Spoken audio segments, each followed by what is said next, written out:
Hello, good morning दोस्तों। जय हिंद, नमस्कार। आप लोगों का हार्दिक स्वागत एवं अभिनंदन बंदन है आपके अपने YouTube channel double A academy में। तो चलिए मेरे दोस्त, हम लोग जो प्रश्नों को हल करने का काम कर रहे थे उसमें आज ये हमारी अगली कक्षा है और प्रश्नों को लेकर आया हूं मैं। तो शुरू करते हैं अपने प्रश्नों से। तो ये रहा आपका पहला प्रश्न, कक्षा 9 से लेकर 12 बोर्ड परीक्षाओं के लिए प्रश्न है कि प्रश्न नंबर 1 क्या है, तो उसको देखिएगा। देखते हैं हम लोग प्रश्न नंबर 1 क्या है।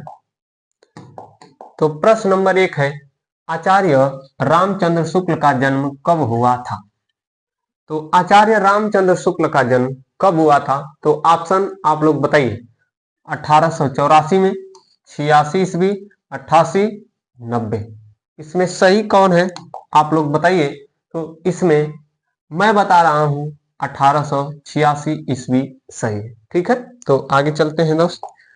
अगला वाला, आचार्य रामचंद्र शुक्ल का जन्म स्थान कहाँ है? आचार्य रामचंद्र शुक्ल का जन्म स्थान कहाँ है? गोरखपुर, बस्ती, वाराणसी, इलाहाबाद। बताइए कौन सा ऑप्शन सही है? तो इसका ऑप्शन बी सही है, बस्ती। कहां पर? बस्ती। चलिए आगे चलते हैं मेरे दोस्त। प्रश्न नंबर 3, हिंदी का बेकन किस निबंधकार को कहा जाता है? हिंदी का बेकन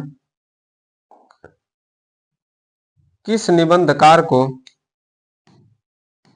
कहा जाता है?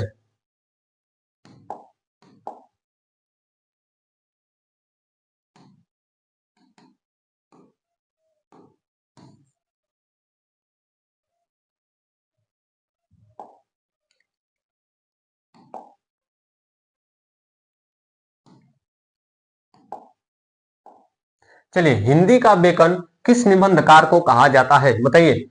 प्रताप नारायण मिश्र, डॉक्टर राजेंद्र प्रसाद, आचार्य रामचंद्र शुक्ल, पद्दुमलाल, पुन्नालाल बख्शी। कौन सा सही है ऑप्शन बताइए।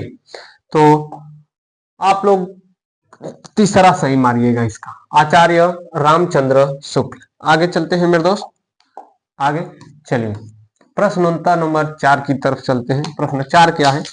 तो प्रश्न नंबर 4 आपके सामने है, आचार्य रामचंद्र शुक्ल का देहावसान कब हुआ? आचार्य रामचंद्र शुक्ल का देहावसान का मतलब मृत्यु कब हुई? ए, बी, सी और ये डी। बताइए आचार्य रामचंद्र शुक्ल की मृत्यु कब हुई?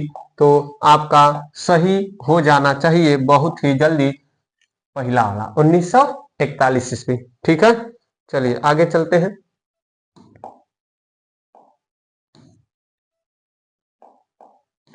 पांचवा प्रश्न क्या है कि रस मीमांसा के रचनाकार है? रस मीमांसा के रचनाकार हैं?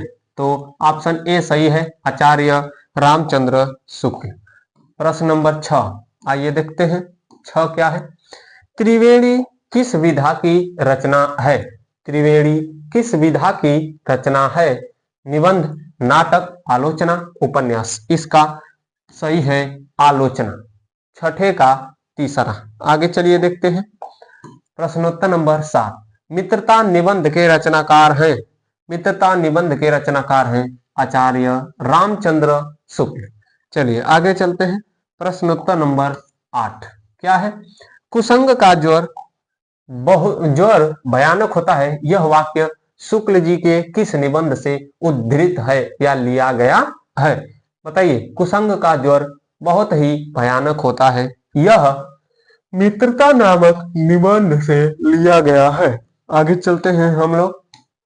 9 9 क्या है कि विश्वास पात्र मित्र को जीवन की औषधि कहा गया है क्योंकि उत्तम संकल्पों में दृढ़ करना, दोषों से दूर रखना, कुमार्ग से बचाना उपयुक्त सभी। तो प्रश्नोत्तर नंबर 9 का कौन सा सही होगा? तो इसका सही होगा उपयुक्त सभी। आगे चलिए यहीं पर हम लोग थे। आइए देखते हैं कि सच्चे मित्र की तुलना किससे की गई है।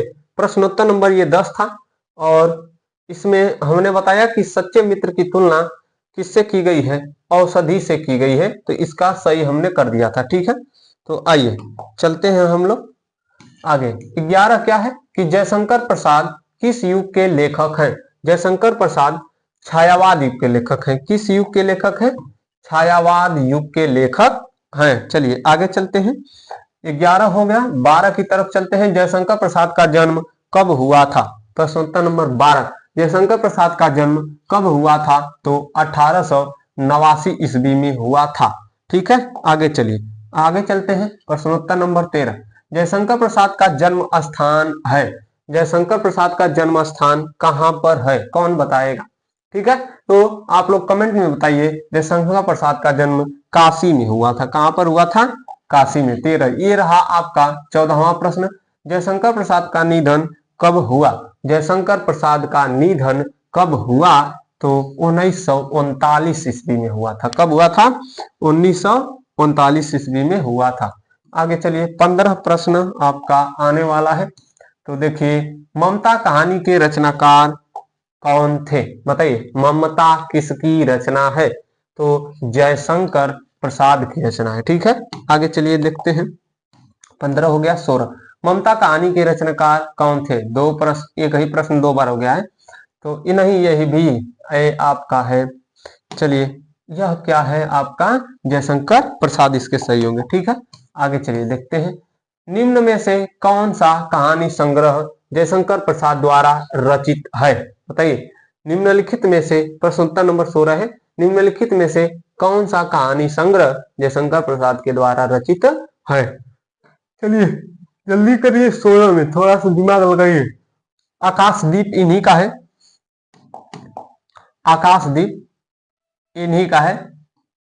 आदि इन्हीं के है। इंद्रजाल इन्हीं का। इसका मतलब उपरोक्त सभी सही होगा इसका। ठीक है, क्या सही होगा? उपरोक्त सभी। चलिए, 16 हो गया। ये रहा आपका 17, प्रसाद जी द्वारा लिखे गए महाकाव्य का नाम है, अथवा जयशंकर प्रसाद की कौन सी कृति महाकाव्य है? कामायनी, आंसू, कानन कुसुम, झरना। तो इसका तो सभी लोग जानते हैं कि कामायनी इनका महाकाव्य है। चलिए 18, प्रश्नोत्तर नंबर 18 की ओर चलते हैं। प्रश्नोत्तर नंबर 18, मिर्जा उस स्त्री को मैं कुछ दे न सका, उसका घर बनवा देना, यह कथन किसका है? तो इसका उत्तर आप लोग देंगे। इसका उत्तर आप लोग देंगे कि इसमें से कौन सा सही है। ठीक है, चलिए आगे मिलते हैं। 19वें प्रश्न की ओर चलते हैं। अष्टकोणी मंदिर का निर्माण किसने करवाया? 19 का, अष्टकोणी मंदिर का निर्माण किसने करवाया? तो इसका सही होगा अकबर। क्या सही होगा? अकबर सही होगा। चलिए आगे चलते हैं। प्रश्नोत्तर नंबर 20, सातों देश के नरेश हुमायूं ने एक दिन यहाँ विश्राम किया था, यह कहाँ लिखा था? प्रश्नोत्तर नंबर 20, बता दीजिए कहां पर लिखा था? शिलालेख में, अश्वारोही के पत्र में, ममता की झोपड़ी के बाहर, रोहतास दुर्ग के द्वार पर। तो इसका क्या सही होगा? इसका सही होगा शिलालेख में। ठीक है, तो आज के लिए बस इतना ही मेरे दोस्त। मिलते हैं अगले दिन और फिर आऊंगा प्रश्नों को लेकर। तब तक के लिए जय हिंद दोस्तों, नमस्कार।